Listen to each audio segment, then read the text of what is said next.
عليكم ورحمة الله وبركاته. إن الحمد لله نحمده ونستعينه ونستغفره ونؤمن به ونتوكل عليه ونعوذ بالله من شرور أنفسنا ومن سيئات أعمالنا. من يهده الله فلا مضل له ومن يضلل فلا هادي له. أشهد أن لا إله إلا الله وحده لا شريك له وأشهد أن محمدا عبده ورسوله. أما بعد، يا أيها الذين آمنوا اتقوا الله حق تقاته ولا تموتن إلا وأنتم مسلمون. يا أيها الناس اتقوا ربكم الذي خلقكم من نفس واحدة وخلق منها زوجها وبث منهما رجالا كثيرا ونساء واتقوا الله الذي تساءلون به والأرحام إن الله كان عليكم رقيبا. يا أيها الذين آمنوا اتقوا الله وقولوا قولا سديدا فإن خير الحديث كتاب الله وخير الهدي هدي محمد صلى الله عليه وسلم وشر الأمور محدثاتها وكل محدثة بدعة وكل بدعة ضلالة وكل ضلالة في النار.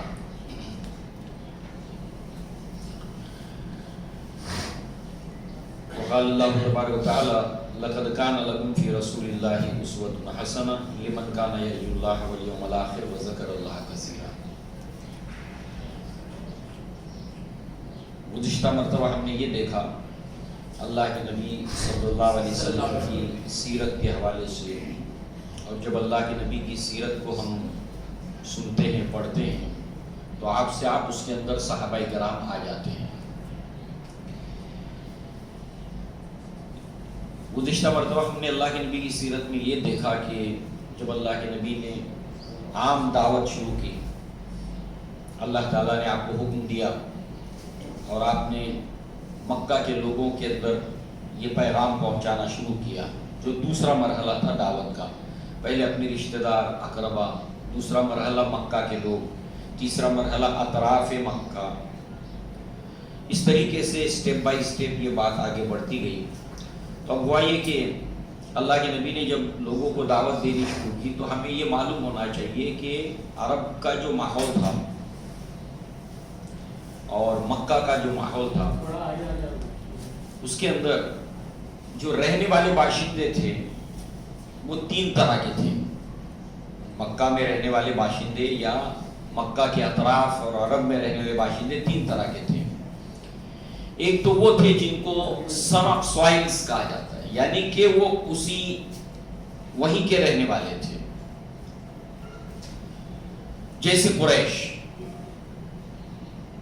اور قریش کے اندر بھی یہ 10 قبائل جو ہیں وہ شرفا کہلاتے تھے، جس میں بنو ہاشم، بنو عبد المطلب، بنو عدی، بنو مخزوم، بنو امیہ، بنو سعد، ایسے 10 قبائل تھے. یہ 10 قبائل وہ تھے کہ جن کے پاس مکہ کے کسی نہ کسی کام کی ذمہ داری ان کے پاس تھی. جیسے سپہ سالاری بنو مخزوم کے پاس تھی. یہ تمام معاملات وہ دیکھتے تھے. گویا کہ اس وقت مکہ کی یہ منسٹریاں تھیں جو اس مختلف خاندانوں کے پاس تھی. بنو سعد کے پاس جو تھا وہ مشورہ تھا. اسی طریقے سے اللہ کے نبی کے خاندان بنو ہاشم، بنو عبد المطلب کے پاس رفادہ اور سقایا، یعنی کھانا کھلانا حاجیوں کو اور پانی پلانا. ایسے 10 اہم ذمہ داریاں تھیں جو قریش کے خاندانوں کے پاس، اس 10 خاندانوں کے پاس تھی. تو یہ تو شرفا ہو گئے، اصل باشندے ہو گئے مکہ کے. دوسری طرف وہاں پر رہنے والے ایسے لوگ بھی تھے جن کو حلیف کہا جاتا تھا.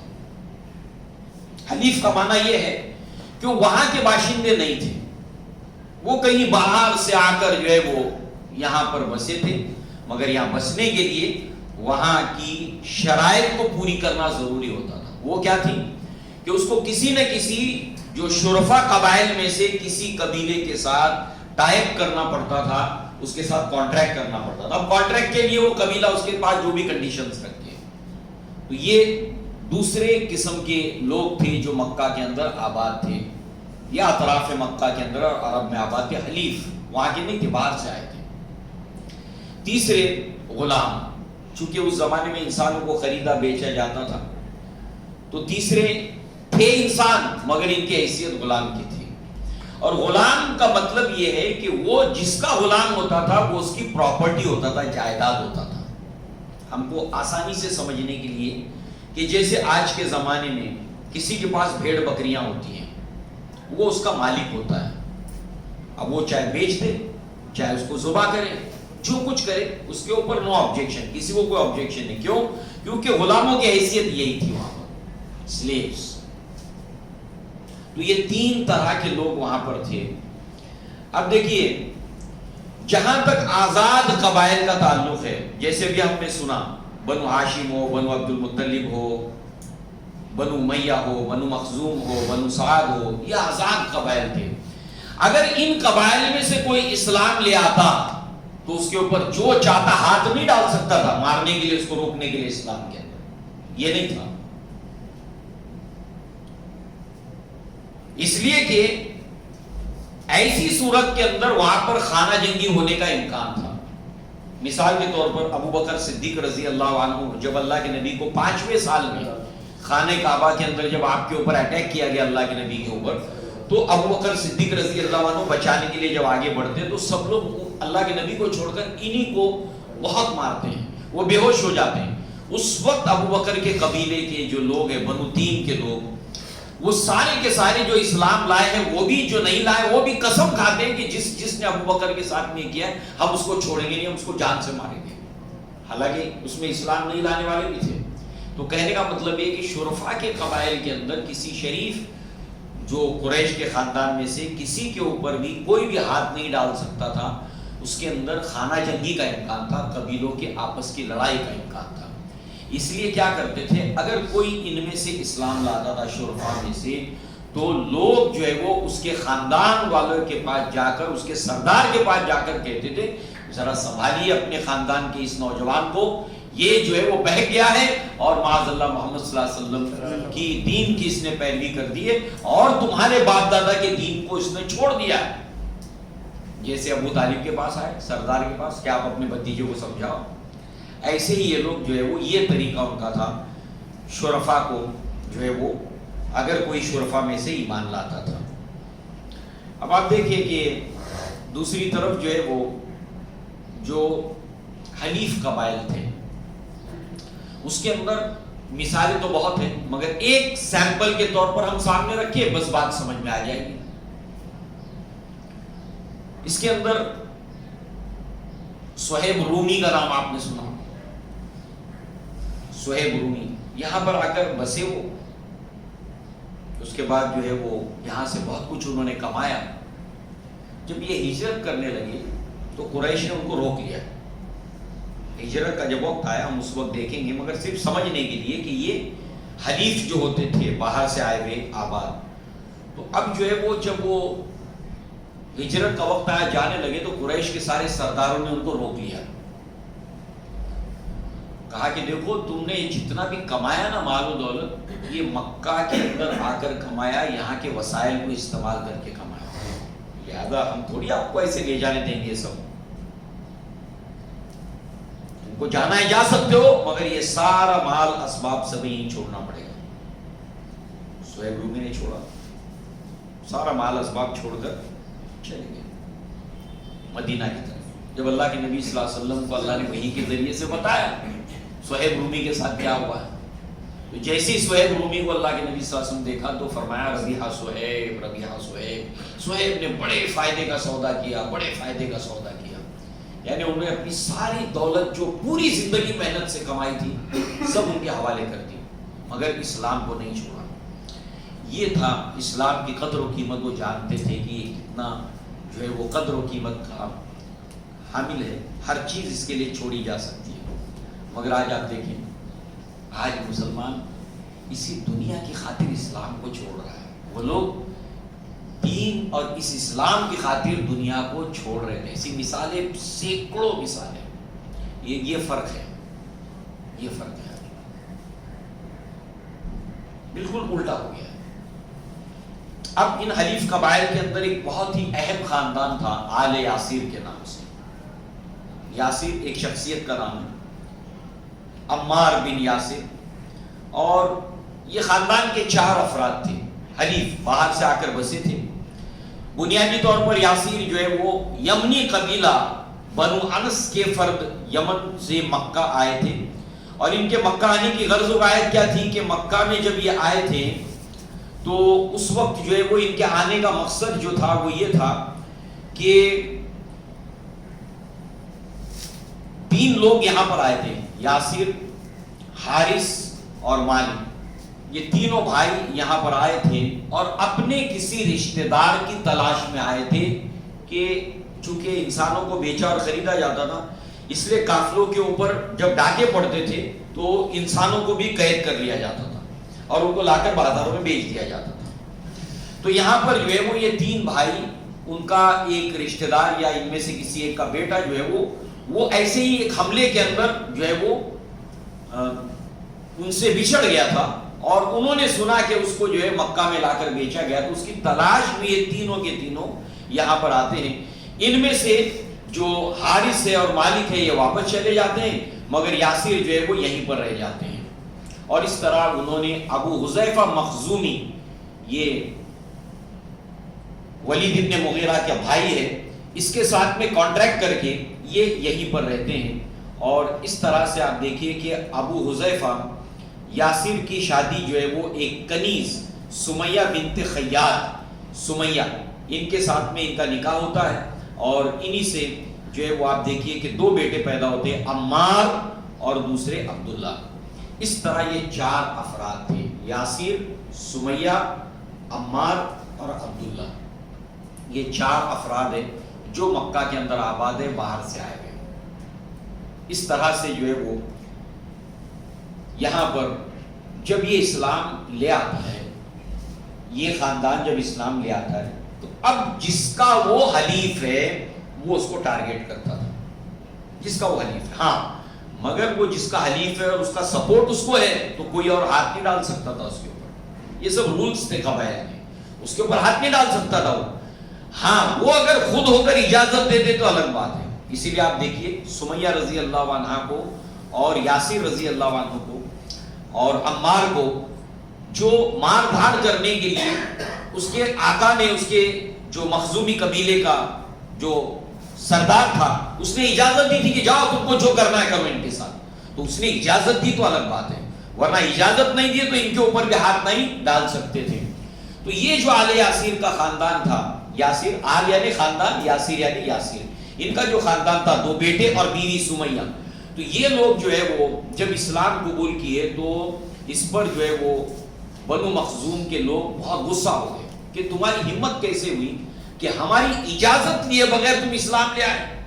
ہماری اجازت اس لیے کہ حلیف ہو یا غلام ہو، وہ کوئی بھی کام اپنی مرضی سے نہیں کر سکتا، تو لہذا جو ہے وہ جس طریقے سے فرعون نے کہا تھا، جس وقت جادوگر ایمان لائے تھے تو وہ جادوگروں کو باہر سے لایا تھا وہ مقابلہ کرنے کے لیے، تو اب وہ گویا کہ فرعون کے ماتحت میں تھے، تو فرعون نے کہا تھا قال فرعون آمنتم به قبل ان آذن لکم، کہ تم اس سے پہلے کہ ایمان لائے کہ مجھ سے اجازت لیے بغیر، تو بس یہی سچویشن تھی کہ تم ہم سے اجازت لیے بغیر اسلام لائے کیسے۔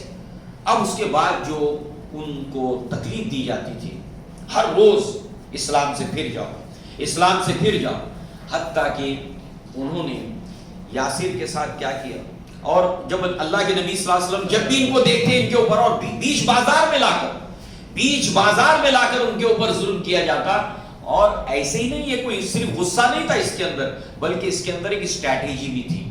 اس کے اندر ایک اسٹریٹجی کیا تھی کہ اس کے ذریعے سے جتنے بھی ایسے حلیف قبائل ہیں ان کو ایک میسج دینا تھا کہ دیکھ لو یہ حلیف قبیلہ ہے بنو مخزوم کا، یہ اسلام لایا ہے اپنے موالی سے، یعنی موالی ہماری زبان میں نہیں، جس کے تحت وہ رہتا ہے حلیف بن کر، اس کی اجازت کے بغیر جب اسلام لایا تو اس کے ساتھ کیا ہو رہا ہے تم سمجھ لو۔ گویا کہ ہر ایسے قبیلے کے لیے اس میں پیغام تھا جس نے کسی کو حلیف بنایا ہے کہ تمہارے خاندان میں سے بھی، تمہارے قبیلے کا بھی کوئی حلیف قبیلہ اگر اسلام لاتا ہے تو اس کے ساتھ یہی کرنا جو ہم کر رہے ہیں، اور جو حلیف قبیلہ ہے اس کے لیے پیغام تھا کہ خبردار اگر اسلام قبول کیا اپنی جو ہے وہ حلیف قبیلے کی اجازت کے بغیر تو تمہارے ساتھ جو کچھ ہوگا وہ جو آل یاسر کے ساتھ ہو رہا ہے وہ دیکھ لو۔ اب وہ اتنا مارا جاتا تھا کہ بالآخر یہ ٹس سے مس نہیں ہوئے، اور ان کی عمر بھی بہت تھی سمیہ رضی اللہ عنہ کی، تو اجازت دے دی تھی بنو مخزوم نے جس کو چاہے ان کے اوپر ظلم کرے۔ اور اس وقت جو ہے وہ آپ دیکھیے سمیہ رضی اللہ عنہ ان کو ان کی شرمگاہ کے اوپر نیزہ مار کر ابو جہل نے شہید کر دیا تھا۔ یہ اسلام کے اندر پہلی شہیدہ ہے خاتون جس نے اسلام کے لیے اپنی جان دے دی تھی۔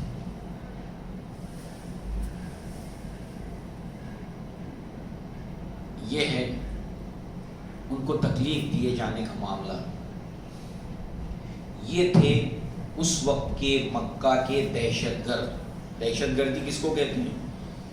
لوگوں کے دلوں میں ڈر پیدا کرنے کے لیے ظلم اور ستم کرنا، اتیاچار کرنا، جیسے آج دنیا کے اندر مسلمانوں کے ساتھ ہو رہا ہے۔ مسلمان ایسی مظلوم قوم ہے کہ زیادتی اسی کے ساتھ ہوتی ہے اور اسی کو مجرم بنا کر کٹہرے میں پیش کیا جاتا ہے۔ مقصد اس کا یہی ہے۔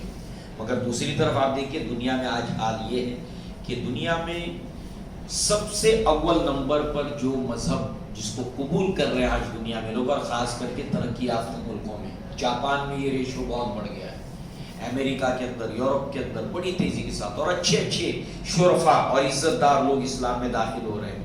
مقصد یہی ہے کہ لوگوں کو اسلام سے روکنا ہے، کیونکہ دنیا کے اندر ترقی یافتہ ملکوں کے اندر جو روحانیت ہے، انسانیت وہ مر چکی ہے۔ انسان مادہ پرستی سے تنگ آ چکا ہے، سکون نہیں ہے اس کو۔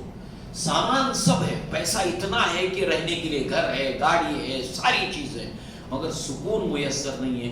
تو سکون حاصل کرنے کے لیے وہ کیا کیا کرتے ہیں، یہ ایک اتہاس ہے۔ معلوم کیجئے جاپان کے لوگ سکون حاصل کرنے کے لیے کیا کرتے ہیں، یورپ کے اندر کیا کرتے ہیں، میڈیٹیشن، یہ وہ۔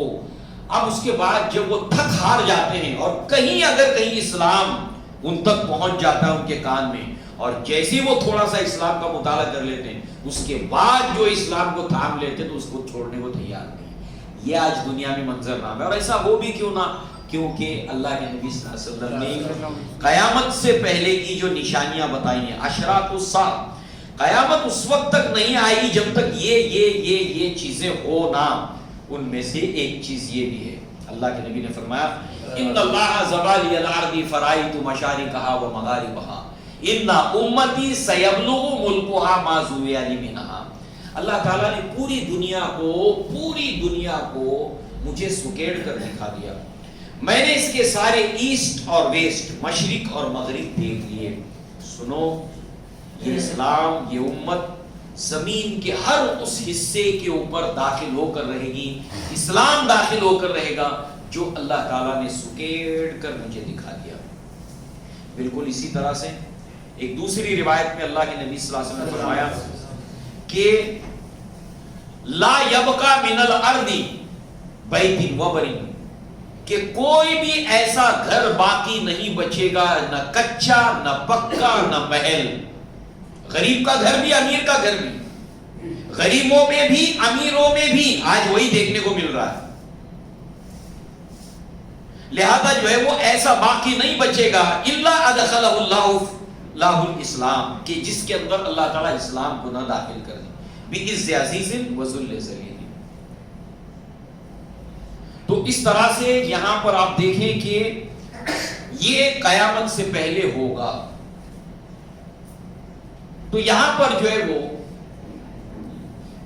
سمیہ رضی اللہ عنہا ان کو شہید کر دیا، اور یہی وجہ ہے کہ لوگ اسلام کی طرف راغب نہ ہو، اس لیے اسلام کو بدنام کرنا، اس کے بارے میں، قرآن کے بارے میں، نبی کے بارے میں جو باتیں پھیلانا، یہ مقصد اس کا یہ ہے کہ تاکہ اسلام سے لوگوں کو روکا جائے۔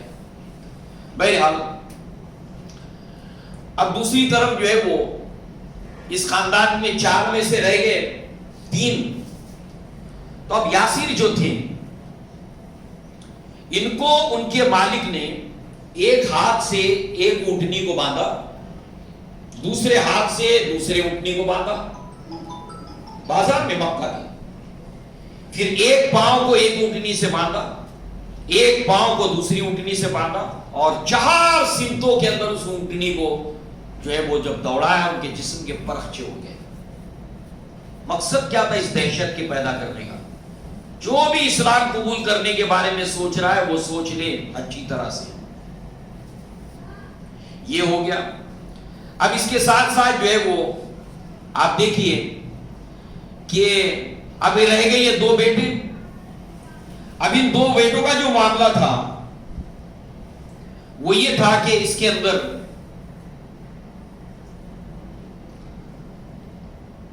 ان کو تپتی ریت کے اندر گرمی کے اندر ڈال دیا جاتا تھا، پانی کے اندر ڈبکیاں دی جاتی تھی۔ ان میں سے ایک بھائی عمار ان کا انتقال ہو گیا، ان میں سے ایک بھائی عبداللہ ان کا انتقال ہو گیا، عمار باقی تھے۔ اب یہاں پر یہ ہوا کہ جس وقت عمار کو شدید تکلیفیں دی جا رہی تھی، خوب ٹارچر کیا جاتا تھا، اب اس وقت جو ہے وہ یہی کہا جاتا تھا کہ کہو کہ لات عزا ہبل یہ بھی معبود ہیں۔ اب ان کی زبان سے کلمہ کفر نکل گیا، تکلیف کو برداشت نہیں ہوا، انہوں نے کلمہ کفر کہہ دیا، تب جا کے انہوں نے چھوڑا۔ آپ نے دیکھا ہوگا بیچ میں جو لینچنگ کے نام کے اوپر بل جبر جو ہے وہ جو وہاں پر لات عزا ہبل ان کی جے کروائی جاتی تھی اور یہاں پر نعرے لگوائے جاتے تھے، آج بھی وہی سیم سین ہے، منظر سیم ہے، اور جان بوجھ کے وہاں پر بھی مقصد اس کا یہ تھا کہ خوف اور ہراس پیدا کرنا۔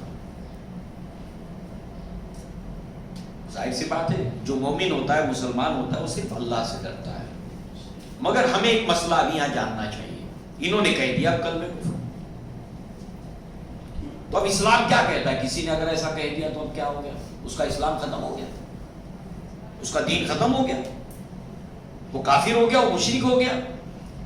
اب جب ان کو چھوڑا انہوں نے تو اس کے بعد ہاں مگر کم سے کم کافر لوگ جو مکہ کے جو کفار تھے نا، وہ زبان کے بڑے پکے تھے، اگر انہوں نے کہہ دیا تو ہم تجھے چھوڑ دیں گے تو چھوڑ دیتے تھے، مگر یہاں کے ان لوگوں کا بھروسہ نہیں ہے، گلوا بھی دیں گے اور مار بھی ڈالیں گے۔ وہ کم سے کم اپنی زبان کا لحاظ رکھنے والے لوگ تھے، پاس رکھنے والے لوگ تھے۔ تو اب ہوا یہ کہ انہوں نے کلمہ کفر جب پڑھ دیا تو روتے روتے اللہ کے نبی صلی اللہ علیہ وسلم کے پاس آئے، ایک ستون سے اپنے آپ کو باندھ لیا اور اللہ کے نبی صلی اللہ علیہ وسلم سے کہا کہ مجھ سے یہ غلطی ہو گئی، میں نے یہ کلمہ کفر کہہ دیا، اور وہ اس وقت تک مجھے چھوڑنے کے لیے تیار نہیں تھے جب تک میں یہ نہ کہوں، اور میں نے اس کو تاب نہ لا کر، برداشت نہ کر میں نے کہہ دیا۔ تو اللہ کے نبی صلی اللہ علیہ وسلم نے ان سے پوچھا کہ تمہاری دل کی حالت کیا ہے؟ تو کہا اللہ کے نبی دل میں وہی کہ اللہ کے سوا کوئی معبود نہیں اور محمد صلی اللہ علیہ وسلم اللہ کے رسول ہے، میں اس کے اوپر مجھے کنفرم ہے، یقین ہے مجھے، مگر میں نے صرف یہ برداشت نہ کرنے کی وجہ سے میری زبان سے نکل گیا۔ تو اس پر اللہ تعالیٰ نے قرآن میں آیت نازل کی جو سورہ نحل میں آیت نمبر 106 میں ہمیں معلوم ہونا چاہیے۔ 106 میں وہ کیا ہے؟ من کفر باللہ من بعد ایمانی، جس کسی نے کفر کیا اللہ کے ساتھ بعد اس کے کہ وہ ایمان لایا ہے، پہلے مسلمان تھا اور مسلمان لانے کے بعد اس نے جو ہے وہ کفر کی بات کہی، الا من اکرہ وقلبہ مطمئن، جبکہ دل میں اس کے کہنے کے لیے کرائیت ہے اور دل اس کا اس بات کے اوپر مطمئن ہے، جو کلمہ طیبہ ہے اس کے اوپر اس کا دل مطمئن ہے، اور جو کہا ہے اس نے اس کو لے کر جو ہے وہ اس کو کرائیت ہے کہ یہ کیا کہہ دیا، اور دل اس کا مطمئن ہے اس کلمے کے اوپر، لہذا جو ہے وہ بالایمان، مطمئن بالایمان، ولیکن من شرح بالکفر، ہاں مگر جو جس کو انشراح صدر ہو کفر کے اوپر، جیسے بھی ایک شیعہ تھا کوئی، اس نے اپنا اعلانیہ طور پر اسلام چھوڑ کر کچھ نام اس نے تیاگی واگی رکھا ہے، سرنیم تیاگی رکھا ہے، اب وہ وہی پہن کے چادر بھگوا رنگ کی آتا ہے ٹی وی پہ اس پہ اور وہ بڑے شان سے کہتا ہے کہ میں یہاں سیٹسفائیڈ۔ تو جس نے ارتداد یعنی کلمہ کفر کہا اور اس کے اوپر اطمینان بھی ہے. فعلیہم غضب من اللہ, اس کے اوپر اللہ تعالیٰ کا غضب ہے. ولہم عذاب عظیم, اور اس کے لیے دردناک عذاب ہے. تو یہ ہے رخصت کہ کوئی انسان اپنی جان کو بچانے کے لیے اگر کلمہ کفر کہہ دے مگر اس کا دل اسلام اور ایمان پر مطمئن ہے تو یہ اس کو رخصت ہے, وہ کہہ سکتا ہے جان بچانے کے لیے, وہ اپنی جان بچانے کے لیے ایسا کہہ سکتا ہے. اسلام سے وہ خارج نہیں ہو جائے گا, بلکہ جو ہے وہ یہاں پر اپنی جان بچانے کے لیے اس کو کہنے کی اسلام نے اجازت دی ہے. یہ ایک پہلو ہے. دوسرا پہلو کیا ہے کہ انسان کی گردن کٹ جائے, جان چلی جائے مگر کلمہ کفر نہ کہے. ان الذين قالوا ربنا الله ثم استقاموا تتنزل عليهم الملائکہ الا تخافوا ولا تحزنوا. آپ دیکھیے اس کے اندر جو ہے وہ یاسر نے اپنی جان دے دی, ان کی امی ان کی بیوی سمیہ نے اپنی جان دے دی, بیٹے نے یہاں پر ان کی زبان سے یہ نکل گیا مگر بعد میں یہ اللہ تعالیٰ نے, یعنی یہ دونوں پہلو اسلام کے ہمارے سامنے ہونے چاہیے. اسلام رخصت میں بھی رخصت کی بھی اجازت دیتا ہے, اور یہاں پر عزیمت یہ ہے کہ آپ کی جان چلی جائے مگر آپ کلمہ کفر مت پڑھو, مارو مار ڈالو مجھے, جان سے مار دو, میں نہیں کر پڑھنا, بلکہ مرنا تو ہے ہی نا, بھائی میں کفر تو کروں گا نہیں, میری جان چلی جائے تو چلو ٹھیک ہے کچھ ٹرائی کر کے دیکھ لیتے ہیں. بھائی بلی ہوتی ہے, اس کو آپ چاروں طرف سے بند کر دیا, اس نے دیکھا کہ میرے تو اب جان بچنا مشکل ہے, محال ہے, تو دیکھتی ہے تو پھر پنجہ کھول دیتی ہے اپنا, ایسے بھی مرنا ہے ویسے بھی مرنا ہے, ہم تو ڈوبے سلم, تم کو بھی لے ڈوبیں گے, چلو ایک آدھ کو لے کر ہی چلتے ہیں, مجھے کلمہ کفر تو پڑھنا ہے نہیں. تو شاید سبق ملے ان لوگوں کو جو اس طرح سے لنچنگ کرتے ہیں. تو دونوں راستے اسلام میں جو ہم کو معلوم ہونے چاہیے. اس کے بعد آپ دیکھیے کہ اب غلاموں کا معاملہ ہے. غلاموں کے معاملے کے اندر جو ہے وہ سب سے مشہور اور معروف ہے جو ہم کو پتا ہے کہ بلال رضی اللہ عنہ کا ہے. بلال رضی اللہ عنہ کو جو تکلیفیں دی جاتی تھیں, اذیتیں دی جاتی تھیں دن دہاڑے, دن کے وقت میں, وہ یہ ہے کہ ریت کے اندر انہیں لٹا کر پیٹھ کے بل ان کے سینے کے اوپر جو ہے بھاری سیل رکھ دی جاتی تھی پتھر میں. ایسا کیوں کیا جاتا تھا؟ اس لیے کہ گرمی کی شدت, وہ بھی مکہ کی گرمی ہے, ریت ہے, ڈیزرٹ نیچے, اور یہاں پر پیٹھ کے بل ان کو لٹا کر بھاری سیل رکھ دی جاتی تھی. بھاری سیل رکھنے کا منشا یہ تھا کہ وہ ہلے نہ, حرکت نہ کرے, اور نیچے جو گرم ریت ہے وہ مسلسل پیٹھ کو جلاتی رہے. اس لیے یہ پرٹیکولر سزا دی, چن چن کے سزا دی جاتی. دوسری طرف دوسری سزا ان کے لیے یہ ہوتی تھی, اور ایسے کئی لوگوں کو اس طرح کی سزائیں دی جاتی تھی.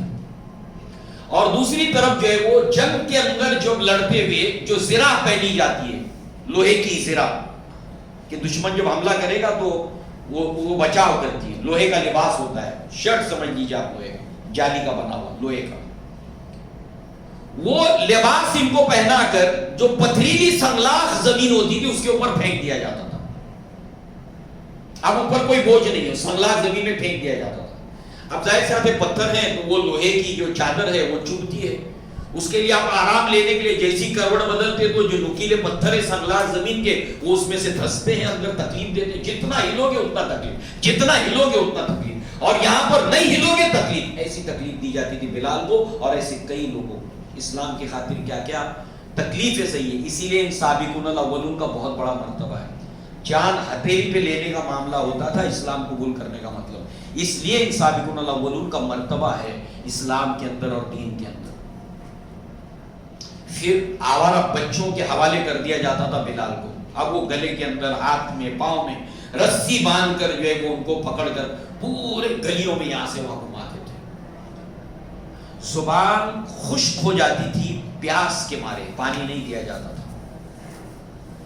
چپچپی ہو جاتی تھی زبان, پانی نہ ہو, دن بھر پانی نہ دینے کی وجہ سے اور گرمی کی وجہ سے منہ جو ہے وہ چپچپا ہو جاتا تھا، سوکھ جاتا تھا، اور کہا جاتا تھا کہو کہ یہ لات عزا حبل حبل یہ بھی مالک ہے، مگر بلال ہی کہتے تھے احد احد احد احد، ایک ہی لفظ زبان سے نکلتا تھا۔ سوچئے کس قدر تکلیف کے اندر انہوں نے ایک اللہ تبارک تعالیٰ کی جو شہادت کی گواہی دی ہے، ان تکلیف کے اندر جان جاتی ہے۔ اس وقت جو ہے وہ ابو بکر صدیق رضی اللہ عنہ اللہ کے نبی صلی اللہ علیہ وسلم کے پاس آتے ہیں اور کہتے ہیں اللہ کے نبی کیوں نہ بلال کو آزاد کیا جائے؟ تو کہا کہ ہاں آزاد کرو اور میرا بھی پیسہ اس میں لگے گا۔ اس طریقے سے جو ہے وہ ایسے غلاموں کو جب اس کا مالک جب دیکھتا تھا کہ ابو بکر ہے، عبد الرحمن بن عوف ہیں، اللہ کے نبی ہیں، خرید کر ظلم سے بچانے کے لیے آزاد کرنا چاہتے ہیں، تو خوب بھاری قیمت لگاتے تھے، بڑی قیمت لگاتے تھے۔ اور ابو بکر نے ایسی بھاری قیمت لگا کر جو ہے وہ ان غلاموں کو آزاد کرایا۔ صرف بلال کو آزاد نہیں کرایا، ایسے کئی لونڈیاں ہیں اور غلام ہیں جن کو ابو بکر صدیق نے آزاد کیا ہے۔ عامر بن فہیرہ ان کو آزاد کیا، ام زنیرہ، پھر اس کے بعد میں نہدیہ کی بیٹی، ایسی لمبی فہرست ہے کہ ابو بکر اپنے پیسے لگا لگا کے ان کو آزاد کرتے تھے، فری کرتے تھے، تاکہ ان کو اسلام کی وجہ سے جو ٹارچر ہے اس سے وہ بچ جائے۔ تو ان کے والد تھے ابو قحافہ، ابو بکر صدیق رضی اللہ عنہ کے، وہ کہتے تھے یہ کیا تم جو ہے وہ اپنے اتنے پیسے لگا کر جو ہے وہ یہ دبلے پتلے غلاموں پر ان کو آزاد کرتے، کم سے کم تندرست کو آزاد کرو تاکہ اس سے کچھ کام لے سکو تم۔ تو اس وقت ابو بکر کہتے تھے میں ان کو اللہ کے لیے آزاد کرتا ہوں، اپنے لیے نہیں۔ اس طرح سے ان غلاموں کو ٹارچر کیا جاتا تھا۔ اب جو ہے وہ یہی سلسلہ پیٹرن جو ہے وہ مسلسل تیسرے، چوتھے اور پانچویں سال میں جاری تھا۔ رہا سوال اللہ کے نبی کا، اللہ کے نبی کو کبھی مجنون کہتے تھے، کبھی ساحر کہتے تھے، کبھی شاعر کہتے تھے، کبھی مسحور کہتے تھے، پھر یہ کتاب کے بارے میں کہتے تھے کہ یہ کوئی جو ہے وہ اللہ کا کلام نہیں ہے، یہ انسانی کلام ہے، وغیرہ وغیرہ۔ یہ سارا ہنگامہ جو ہے وہ مسلسل پانچویں سال تک جاری رہا۔ ظلم اور بربریت کی انہوں نے انتہائی کر دی یہاں پر۔ اس میں سے ایک حلیف سمجھ لیجئے، خباب ابن عبد رضی اللہ عنہ۔ خباب ابن عبد پیشے کے اعتبار سے لوہار تھے۔ اب ان کی مالکین جو تھیں، خباب ابن عبد کو جو ہے وہ لوہے کی سلاخوں سے جو ہے ان کو جلاتی تھی اسلام قبول کرنے کی وجہ سے، اور ان کو کوئلے جلا کر، لوہار کا کام تھا ان کا، کوئلے جلائے جاتے تھے، پورے انگارے لال دہکائے جاتے تھے، اور اس کے بعد جو ہے وہ اس کے اوپر ان کو لیٹا دیا جاتا تھا، حتیٰ کہ ان کی کھال، اس کا گوشت، چربی سے وہ آگ بجھتی تھی۔ جب اسلام کے دور کے اندر عمر بن الخطاب اور صحابہ کرام، عمر بن الخطاب جو ہے وہ اکثر ان کو کہا کرتے تھے اپنی پیٹھ دکھاؤ، تو جب اپنی پیٹھ کھولتے تھے تو اس میں گوشت نہیں تھا، ہڈیاں دکھائی دیتی تھی، جل گیا تھا پورا۔ اور اس وقت صحابہ کرام ان کو دیکھ کر جو ہے ان کی اس پیٹھ کی حالت کو دیکھ کر روتے تھے، اتنی تکلیف جو ہے وہ دیے جا رہے تھے۔ اس وقت جو ہے وہ قریب 5واں سال ہے، اور اس وقت جو ہے وہ خباب ابن عبد جو ہے وہ ایسے ہی کچھ مظلوم لوگوں کو ساتھ میں لے کر جو ہے وہ پہنچتے ہیں اللہ کے نبی کے پاس۔ اس وقت اللہ کے نبی خانہ کعبہ کے اندر، اور خانہ کعبہ کے اندر کہتے ہیں اللہ کے نبی بہت تکلیف دی جا رہی ہے، آپ اللہ تعالیٰ سے دعا کیجئے، آپ اللہ سے دعا کیجئے، اب یہ تکلیف برداشت نہیں ہوتی۔ اللہ کے نبی نے فرمایا اللہ کی قسم تم جلدی مچا رہے ہو، اللہ کی قسم تم جلدی مچا رہے ہو، تمہارے اوپر ابھی تک وہ وقت آیا ہی نہیں جو تم سے پہلے کے لوگوں پر آیا تھا۔ ایسا بھی ہوتا تھا کہ ایک شخص کو اسلام لانے کی وجہ سے، مسلمان ہونے کی وجہ سے اس کو لایا جاتا تھا اور گڑھا کھودا جاتا تھا زمین میں، اور آدھا اس کو ناف تک گڑھے میں بند کر دیا جاتا تھا، پیک کیا جاتا تھا، اور اس کے بعد آری لے کر بیچ سر سے اس کو چیرا جاتا تھا، اس کے جسم کو آدھا کیا جاتا تھا۔ تم پر ابھی تک وہ وقت نہیں آیا، اسلام کی وجہ سے لوگوں کے اوپر ایسا وقت آیا ہے۔ اس کے بعد آگ کو جلایا جاتا تھا، اصحاب الاخدود، جس کا قصہ خود اللہ کے نبی نے تفصیل سے سنایا، احادیث میں موجود ہے۔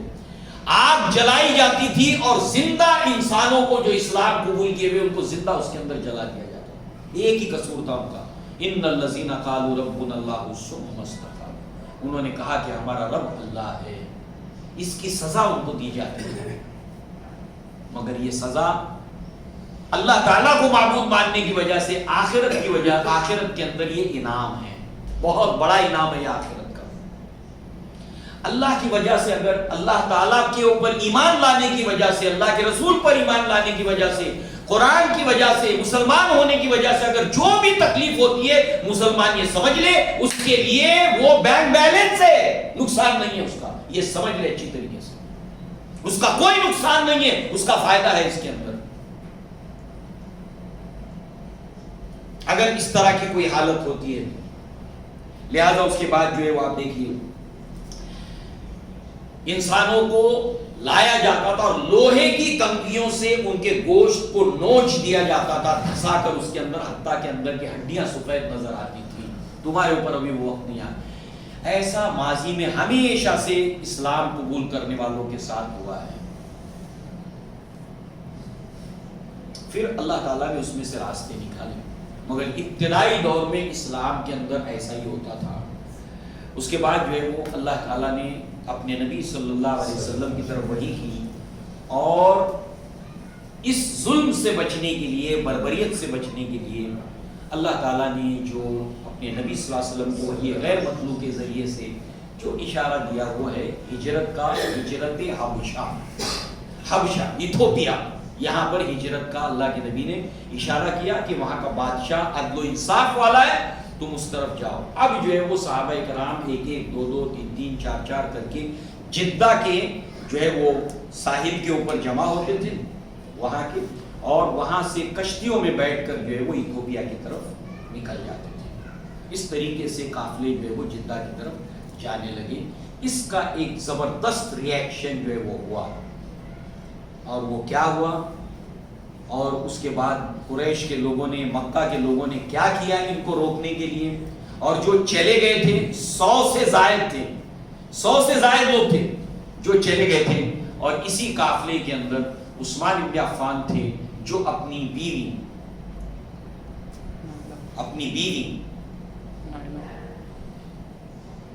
رقیہ رضی اللہ عنہا، ان کے ساتھ میں انہوں نے ہجرت کی تھی.